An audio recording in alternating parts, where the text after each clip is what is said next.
Well, good evening, all. Ira Epstein, and here we are with your SPDR ETF stock market wrap-up.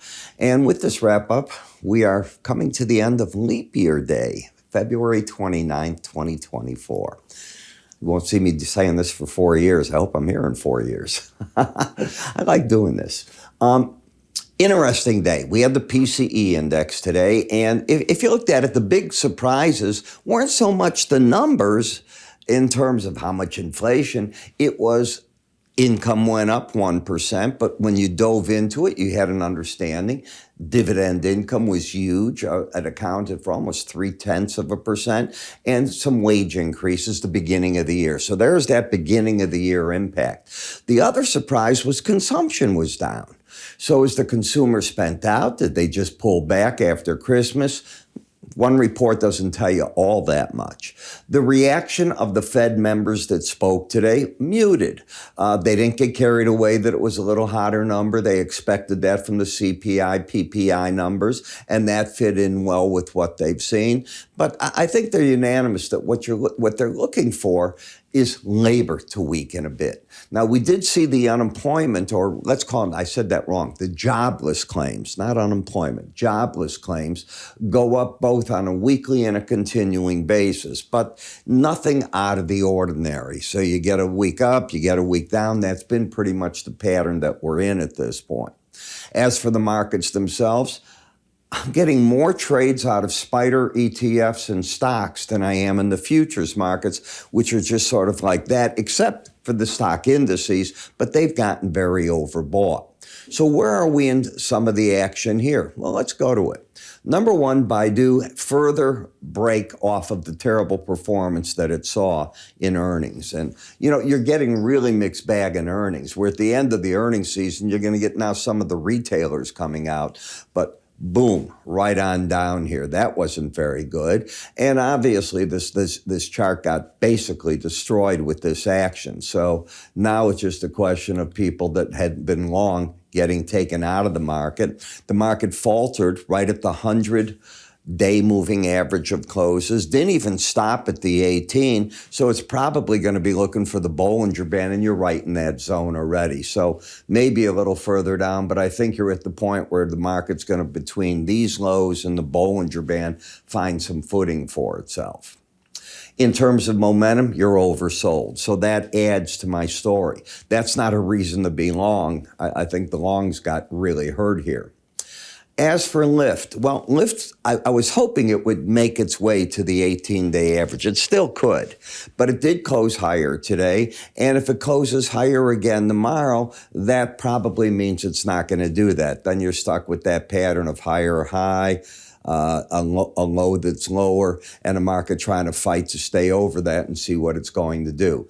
But, it doesn't have to come down there. The market does have upside bias, and it has gotten rid of an overbought condition. I don't think it's a place to deploy money, but that's why I'm reading it. In gasoline fund, if today's highs are taken out, and that high was 67.23, it would be then setting up a pattern of higher lows. If you can take out this high, and that high is 67.36, if you took that out, you open the door to go to the upper Bollinger Band. I don't see anything on this chart that is bearish, but could it turn bullish? And I want to be bullish for spring, summer driving, so I'm looking for reasons to get into some of those markets.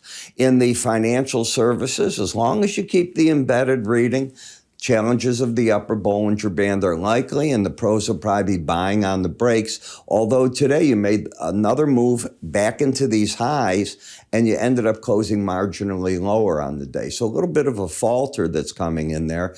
But until you lose that embedded reading, I think the pros stay with it. In XLI, same thing.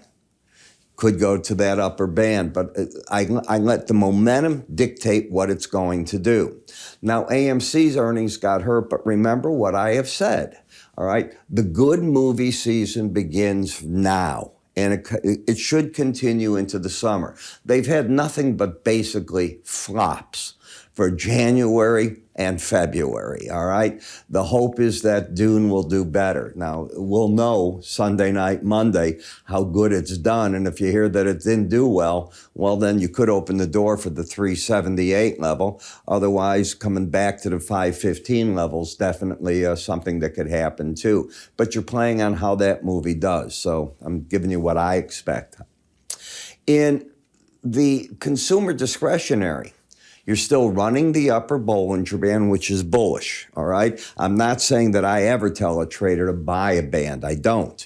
But that's still bullish. And what you've done is you're forcing the embedded reading. Both numbers were over 80 today. Both numbers were over 80 yesterday. Both numbers were over 80 the day before, not the day before. So today, it embedded. Now, that tells me on the first reasonable break, maybe back to these old lows here, I expect to see the pros buying the market. There's a technique to do it. I'm not teaching you that here. That's in my enhanced Bollinger Band course. The same thing goes in the home builders. I've been bullish.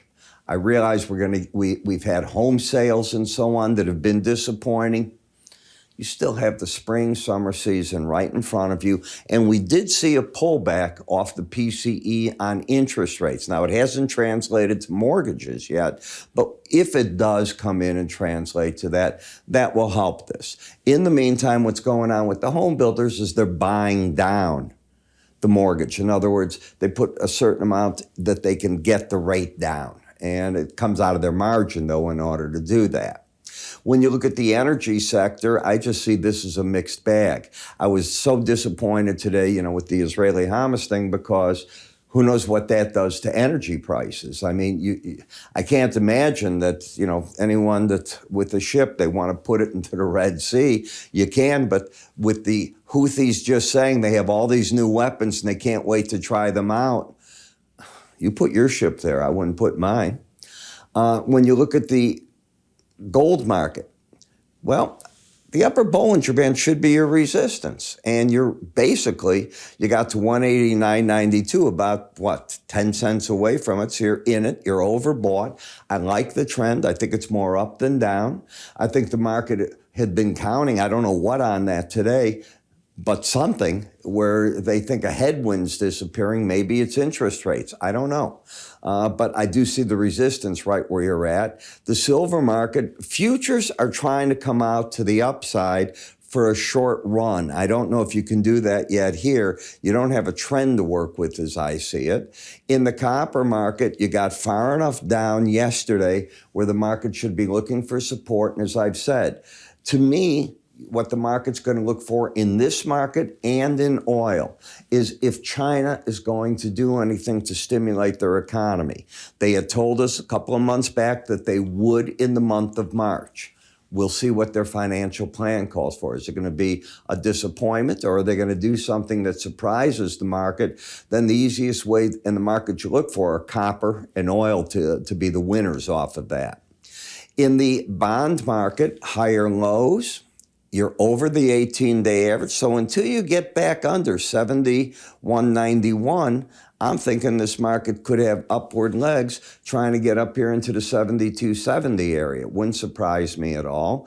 And in the dollar, well, you've got a lower low, higher high in this narrow Bollinger Band. Almost impossible to try to trade that. And you haven't yet broken out. You got to close under 99.65 in the euro, the FXE, in order to say, you're opening it up to come back down to the lower band with the dollar getting strong.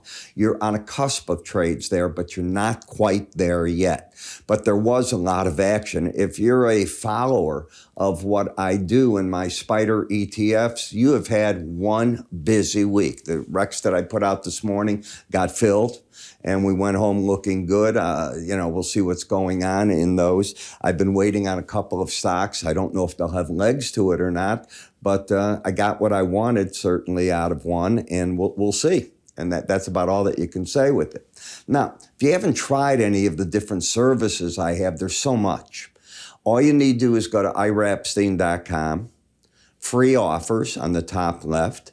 The cursor, by the way, if you move your cursor, if you have a PC, move it up there, you'll see the icon. Choose what you'd like. You can even get this charting software that I use and give it a try. I think you'll be pleasantly surprised. Plus all the different things we do here, you're only seeing part of what I do. This is a way for you to do it for free. I'm Ira. You have a good day. Take care.